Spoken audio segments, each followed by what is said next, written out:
You know what? When I was a kid, my best friend, his name was Andy. I even have a picture of me and Andy.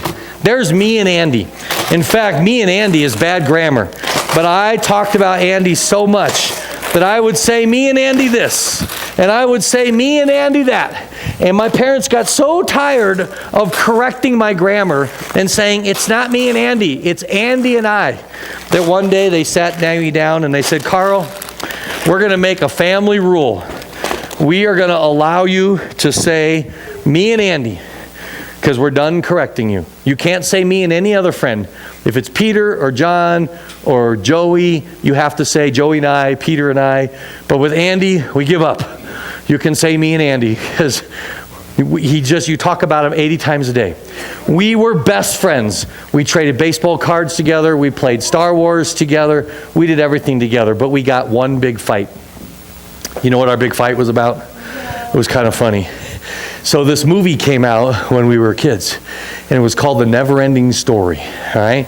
If you ever get a chance to see it, it's an old movie. You'd have to ask your parents to find it, like, I don't know, on what, free whatever it's called, Free V with commercials and stuff. It's a fun old movie. Sean Connery does this dragon's voice, and it was a fun kids movie. But we liked the idea of a never-ending story. Now, we didn't go to school together. We only saw each other at church on Sunday morning, Sunday night, and Wednesday nights, or when our families got together. So we got a notebook, and we decided to write a story together because we had great imaginations. We liked the Hardy Boys, and we liked Star Wars. We even read Nancy Drew once we found out it was actually written by a man, and that the author's name was actually fake, and that it was written by the same author as Hardy Boys. So we read Nancy Drew's, and we started to write a story. And the idea was that I would write a paragraph, and then I would pass the book off to Andy, and he'd write a paragraph, and then he would pass the book back to me. It almost ended our friendship.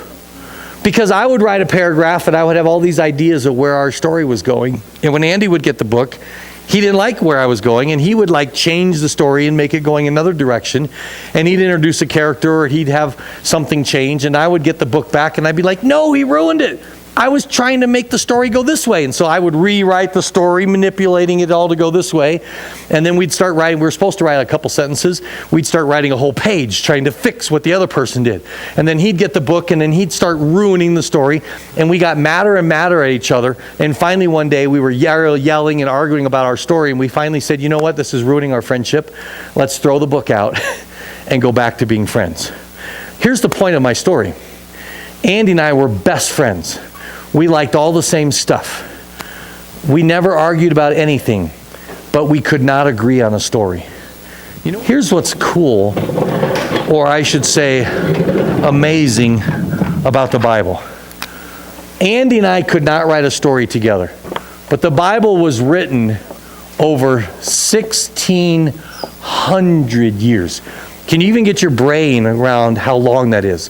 America, our country, is only 200 years old. All right? The Bible was written in 3 different languages. Andy and I both spoke the same language.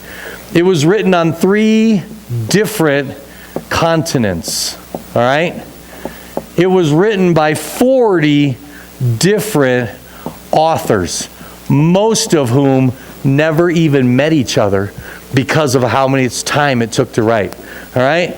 And they were from all different walks of life. They were all different types of people. There were kings, and there were prisoners, and there were fisher dudes. All right? Fishermen. They didn't use the word dudes back then. They were all so different. 1,600 years, 3 languages, 3 continents, 40 authors, all different people. And yet when you read the Bible, it's this one amazing story. And they didn't get mad at each other. You know why? I'll tell you the secret. Because it really has only one author. And who's that author? God. It's God. Because the Bible was written by God. The Bible says that God spoke through those authors. He didn't dictate it to them. He just guided their writing. Their personalities there, how they talked was there. It'd be kind of like if I told you guys a story. Some of you have heard some of my stories about my lion attack or my bear attack or my M&M story. When you go home and tell that story to your parents, you tell it differently, right? If I heard you tell the story, you would all word it differently, but you tell the same story, right? That's how it was. They tell it in their way, but they tell the same story.